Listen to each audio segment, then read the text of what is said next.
Hello and welcome to Aha Moments. I hope you're having a wonderful day today. And I hope I don't ruin it with this aha. This aha moment is called My Fault, and it was originally sent out on June 3rd. So when I say sent out, that means that it went out by email. So if you're on our email list and you received the aha and you've come on for a little bit more of a discussion about this, wonderful.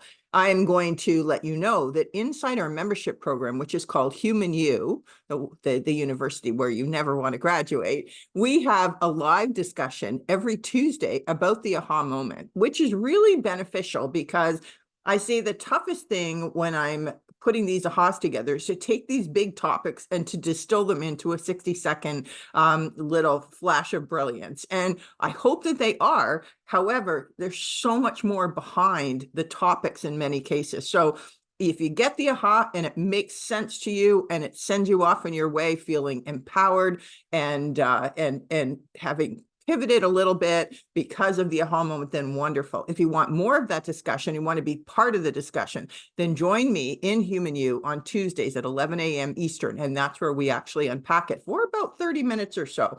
We open up to questions and experience share. So you can do that by going on humanapproach.com. If you get the book, 50 Simple Ways to Release the Shackles of Self-Sabotage, you get your first month in Human U free. But I hope it's the best 11/11 that you spend every month, and I look forward to it. In the meantime, I'm going to read this aha, and then we'll unpack it a little bit, okay, so that you get a little bit more of an understanding as to where some of it came from. And then again, I look forward to your comments on it. So this one's called My Fault.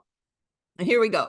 Don't you think it's about time the average individual made an above average income? So do I. And mostly because I don't believe anyone amongst us is average. We just act average. What I mean by act average is that we are conditioned to be average and we simply act out that programming.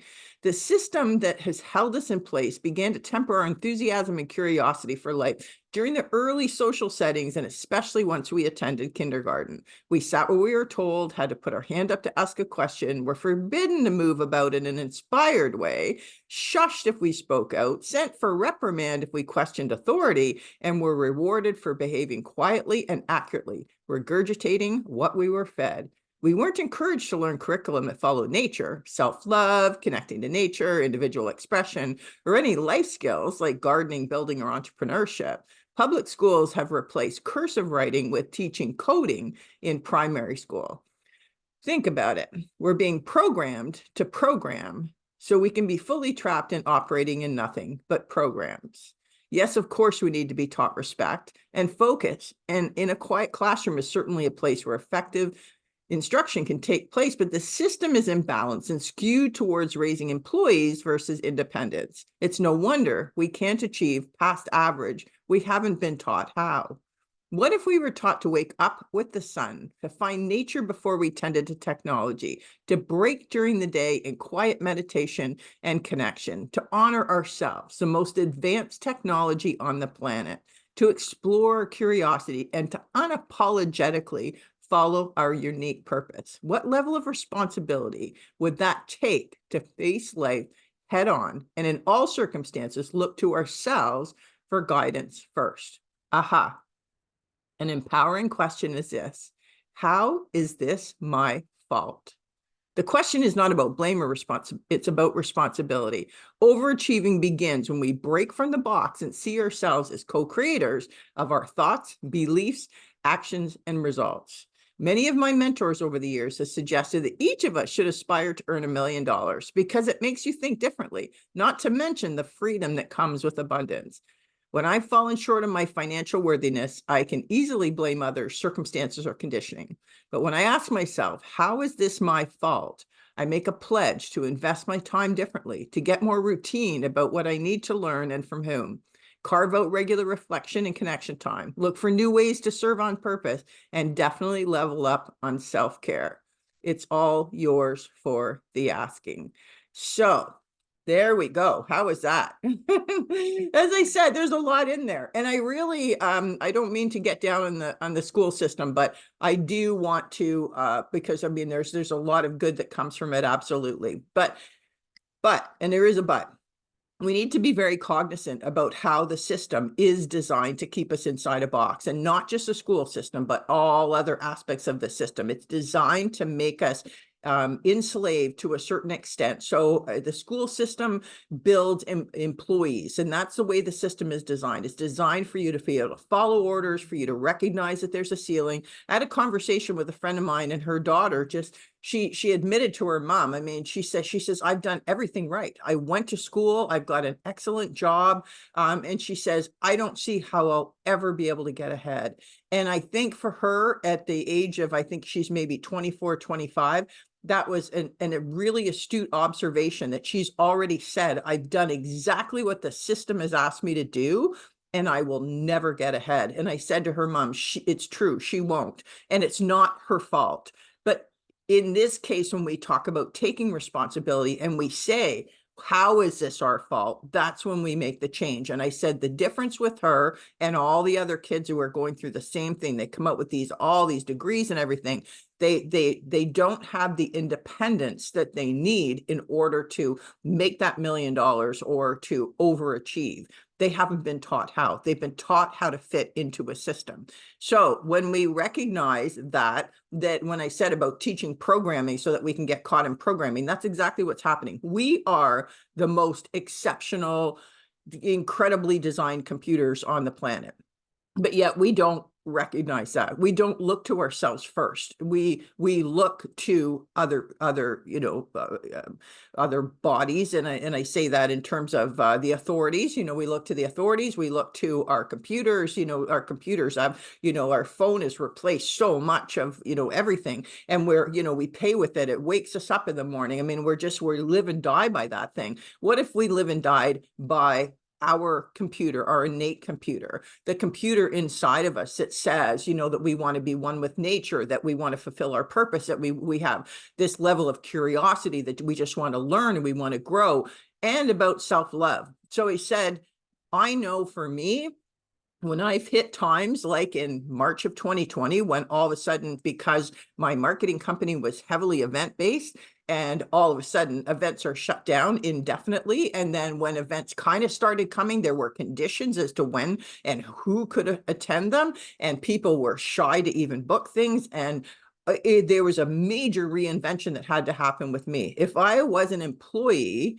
then what would I have done? I would have either, waited for my employer to tell me what was next. I probably would have taken a cut in wage. I might have been furloughed or let go. And what would I have done of having to look for another job, right? Or being dependent on the system to say, well, if you're going to pay me a little bit a month, I guess I'm going to get by on that. But as taking the other position as an entrepreneur, and I say that not necessarily even in a business sense, but being independent, being the entrepreneur of our own life, it made me think, okay, how can I serve differently then? Because the way that I have served is not being accepted right now, right? So I can't make money on the ways that I have always made money. Maybe later, and certainly now, I mean, that's part of that has come back. But some of the things of thinking differently had to be obviously about service, going inward and spending a lot more time in connection. I've told many people, and this was a huge evolving process for me too, because the shock of what I knew to be normal had shifted, and I'm sure many people's lives were in the same way, impacted in a similar way. And I would go down to the water. I live near Lake Ontario, and I would go down there at nighttime. I mean, there wasn't anybody there because everybody, pretended to lock down, and I didn't. And I went down to the water, and I would just open up my arms, and I would just like look at the stars, and I would inhale like as hard as I could, as big as I could, to try to get that inspiration. And I would say, just tell me what you want me to do. And I would wait for that inspiration, what words were coming to my head, what downloads was I getting, what feelings was I getting in terms of where I needed to go, which has taken me to a human approach. and building that and realizing that this is where I want to live. This is the kind of thing I want to do. I've been training for this for 30 years. So all of what I've been doing over the last 30 to 35 years is now all culminating under a human approach and a different way of serving and a different way. And I say, you know, in the marketing company that I ran for a really long time, I was also studying and speaking in personal development, you know, not equally, but a considerable amount of time and a considerable amount of effort on my part that was being invested in studying the mind and the brain and behavior and everything else. It was a great application to marketing, but I knew at some point that it would be, you know, take on a life of its own. And that was really important for me to do. But taking that pivot, taking that shift, I could have sat there and waited, but I didn't. And so, and I have to admit, you know, there were times where I was slow off the mark. I wasn't as quick. I wasn't as nimble as, you know, some people did, but I didn't want to pivot in a Band-Aid sense, in a sense that, you know, there were people in our industry that were selling, you know, millions of masks and hand sanitizer and everything. We did that for a little bit, but then I realized that that's not my business. That's not what I do. I can make some money on it and it's a bit of a quick fix, but that's not where I want to go. So I really spent more time in the long term. What I have recognized, and I'm not always as good with it. So, I mean, I'm going to really, you know, admit that I'll be the first to throw myself under the bus, is from a self-care standpoint. I was putting a lot of pressure on myself to reinvent and in 2020, I wrote my first course on, you know, based on my first book, Sensory Media. And, you know, I was putting a lot of pressure on myself going, okay, you need to get online, you need to do this, you need to do that. And I was at the point like New Year's Eve, 2021, where I was just completely exhausted. So I've come to learn, you know, the value of self-reflection and of, you know, those walks down by the water.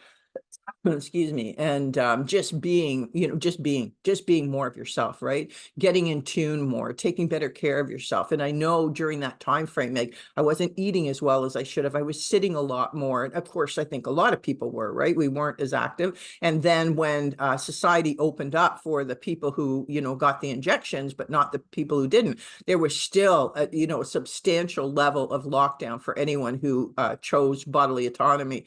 And we weren't allowed to conduct ourselves inside. So it was another year and a half, you know, of still like just being so. And again, you know, I look at, and it sounds like I'm recognizing circumstances I did not take the level of responsibility for my self-care that I needed to, but eventually I did. So I think that that's really vital that we know that. So again, huge topic, you know, distilled into that one little nugget that is, how is this my fault? That can be, you know, in a conversation, doesn't have to necessarily be in your big goals or whatever, just a conversation that you have with somebody. And so many times, you know, people have a negative conversation, they walk around and they blame the other person. And it's really difficult to, in that conversation, stand there and go, how is this my fault? How did I contribute to this? But that's where the growth is, and to take some level of responsibility for what happened, because it always takes two to tango, right? How can I learn from this? How can I be better from this? So, you know, not break down. So in all circumstances, we can ask our question again, not to blame,